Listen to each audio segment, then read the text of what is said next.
Okay, so I was going through the comments on my Reno 10 Pro video, and apparently a lot of you guys have requested that I review the Reno 10 Pro Plus as well, so here I am. For starters, you might know that OPPO makes some really good mid-range phones in the Reno lineup, and the Reno 10 Pro Plus is the most high-end offering among them, bringing extremely good cameras, a flagship level display, great design among everything else. But this thing is also priced quite high at 55,000 rupees or some 500 euros. So yeah, it's slightly overpriced, but still if you look at the spec sheet, it's almost identical to the Nothing Phone 2, which is priced very similarly to this phone. So let me tell you which one you should get. Okay, let's start with the design. Unlike the flashy transparent back or the Nothing Phone 2, here the Reno 10 Pro Plus has a nice and clean looking glass back which looks and feels quite premium. The back has this shiny glass design, and the color I have is an absolute eye candy too. You should know that OPPO has used plastic frames here, whereas you do get a metal frame on the Nothing Phone 2. But I will actually not complain about it because that has helped make this device comparatively lightweight. You see, this phone has a very hefty camera setup with a 50 megapixel OIS main lens and a 64 megapixel OIS zoom lens, which already makes it a chunky boy at 194 grams. So going with plastic frames has certainly dialed down the weight a little bit here. But at the same time, plastic frames are not as durable and robust as metal, so I guess this is a compromise that we have to live with. Now, when we're talking about durability, OPPO has not provided Gorilla Glass protection here either. Rather, they've chosen to go with Asahi Glass protection, which we all know is not as tough as Gorilla Glass. Also, there's no IP rating here, not even IP54, which you get on the Nothing Phone 2. So while the device looks and feels very good, I definitely think OPPO should have given better thought on the durability side of things, considering its price tag. You do get an IR blaster here if that is something that's important to you. Anyway, the display is definitely one of the best things about the Reno 10 Pro Plus. It's a 6.7 inches AMOLED screen that's very color accurate, has excellent contrast, sufficient brightness, and amazing touch response. It's also a 10-bit panel, and I have found no issues here regarding HDR playback on neither streaming platforms nor YouTube, so it's safe to say that the Reno 10 Pro Plus is an excellent content consumption device. And that's not just because the phone has an amazing display, but its stereo speakers are really good too, much better than the Nothing Phone 2. There's not a lot of focus on the lower frequencies here, but the mids and highs sound fairly balanced and the speakers can get decently loud too. I particularly enjoyed watching shows and movies on this phone, mostly because the dialogue sounds really crisp here. I do have to tell you that this is not an LTPO screen though, so it can only switch between 60, 90 and 120 Hz, unlike the Nothing Phone 2, which can go as low as 1 Hz to save power. That aside, the optimization, however, is done very well here. In the auto refresh rate mode, the UI runs smoothly at 120 Hz, while most social media apps render at 90 Hz, and the phone switches to 60 Hz while displaying content such as videos and pictures. But for some reason, Chrome also runs at 60 Hz, which has made my web browsing experience a bit better. I really do hope that OPPO sends an update to fix this ASAP. Other than that, the battery life has also not been an issue for me at all. The phone does feature a slightly smaller battery at 4700 mAh, but OPPO has made sure to optimize the battery well, so I used to get an entire day of endurance on normal usage here.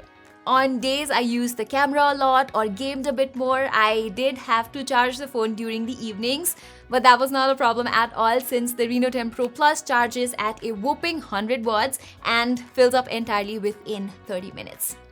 Likewise, the cameras on the Reno 10 Pro Plus have impressed me a lot. Like with most premium OPPO phones, this one too has an excellent primary camera. The photos from it have the right balance of vibrancy, contrast, and dynamic range, and hence you can get some pretty dope images with it, not just during daytime, but even at dawn or nighttime, this phone will not disappoint you in any way. And if you're someone who takes a lot of portraits, the 3x telephoto lens on the Reno 10 Pro Plus is just what you are looking for. Just have a look at these portraits I took of my sister. From the subject focus to edge detection to skin tone and details, everything just looks so on point. I do admit that OPPO tends to brighten the skin tone a bit, but the end result is quite nice, so I will not complain. I will gladly upload portraits from the Reno 10 Pro Plus on my social media without any edits. This lens can also zoom further up to 120x. However, the output is just not good, especially if you compare it with something like the Galaxy S23 Ultra. And I forgot to mention earlier, its ultra-wide-angle images are downright average as well. Here, I think they could have provided a better sensor as the Nothing Phone 2. So as you can see from the samples, the Phone 2 does a better job at shooting ultra-wide-angle images. But when I compared the Reno 10 Pro Plus with the Nothing Phone 2 in other aspects, I found that the 10 Pro Plus's primary camera has more consistent results with better contrast and overall processing. But do keep in mind that Nothing is a very close second and its pictures cannot be underestimated at all. During nighttime, I found both of them doing a similar job, while portraits are definitely better on Reno. But overall, even though OPPO has done a great job with its cameras, Nothing's output is also very competitive. As for videos, both these phones can shoot at up to 4K 60 FPS and you get fairly decent results. OPPO's telephoto lens does let you shoot at 4K 60 FPS from the 3x mode, so that's pretty dope too. But what I like about Nothing is that it allows you to switch between normal and ultra-wide-angle cameras while shooting at 4K, whereas Reno does not allow you to do that. So I've felt a bit restricted while shooting sometimes. And that restriction extends to the selfie camera as well, where the max resolution you can shoot from the Reno 10 Pro Plus is just an 1080p 30 FPS. I don't know why OPPO just refuses to provide good recording function from their front cameras even on their premium offerings. Because of this, I really can't recommend this phone for vloggers who mostly shoot using the front camera. Okay, moving on, I'm happy to report that the performance on the OPPO Reno 10 Pro Plus is top-notch. You get the Snapdragon 8 Plus Gen 1 chipset here, along with 12 gigs of DDR5 RAM and 256 GB of UFS 3.1 storage, and OPPO has done a great job optimizing the chipset to get good performance out of it. As a result, running normal everyday tasks is just a piece of cake for this guy, while the phone runs demanding games considerably well too. The Reno 10 Pro Plus even has a 90 FPS mode for PUBG, and on my test, I was able to get 99% stability with an average of 88 FPS and smooth graphics. And even if you play the game for long hours, the phone maintains the thermals and stability very, very well here. Likewise, games like Call of Duty, Mech Arena, Asphalt 9, Injustice 2, etc. deliver 100% stability even at the highest graphics settings, so that's nice too. Although you have to know that except for PUBG, this phone is not optimized yet to run at higher FPS in any other game. The only time I've felt the phone struggle to keep up with heavy load is while playing Genshin Impact at the highest graphics and 60 FPS. It starts off with a nice 55 FPS, but the number soon drops after a while, hovering at around 48 FPS.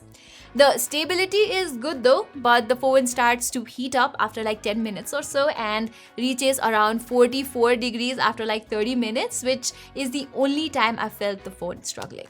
Now, Genshin Impact is an extremely demanding game which even the Snapdragon 8 Gen 2 powered phones fail to run smoothly, so I can give the Reno 10 Pro Plus the benefit of doubt here. But because you're playing on a curved screen, I did notice some accidental missed touches every now and then when playing games. In comparison, the Nothing Phone 2's flat design really complemented my gaming sessions while bearing similar FPS as the Reno 10 Pro Plus. Finally, talking about the software, I have to say that having used a fair share of OPPO, Realme and OnePlus phones, I am fairly accustomed to using ColorOS, and I like that it's mostly easy to use with a lot of customization options. But at the same time, there's just a lot of bloatware to deal with here. I actually would be considerate if all the unwanted apps could be uninstalled, but that is not the case either. Apps like Game Center and App Market cannot even be disabled, and there's also this entire folder called Hot Games with game recommendations which cannot be disabled either. I do appreciate that OPPO has promised 3 years of OS and 4 years of security updates on the Reno 10 Pro Plus, and ColorOS, as I said, is fairly simple to use, but in a phone that costs above 50,000 rupees, such bloatware is just unacceptable for me.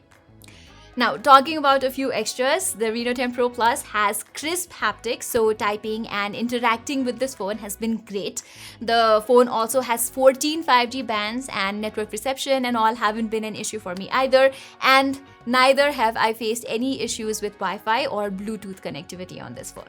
Alright, that brings me to the conclusion. So, is the Reno 10 Pro Plus a better phone than the Nothing Phone 2? Okay, first of all, I think both the phones are slightly overpriced for what they offer.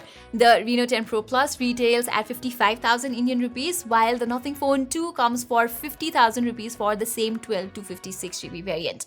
But you do get a 100-watt charger inside the box with OPPO, and some more discounts from both offline and Flipkart right now, while you need to purchase Nothing's charger separately, which pretty much keeps both the phones' pricing on the same plane. Now, regarding which phone is better, well, the Nothing Phone 2 is definitely made for enthusiasts like me, while the Reno 10 Pro Plus is your basic premium smartphone. So, in the end, I truly think that it all boils down to your preference. If a clean and somewhat unique software experience is what you prefer, then the Nothing Phone 2 is a no-brainer.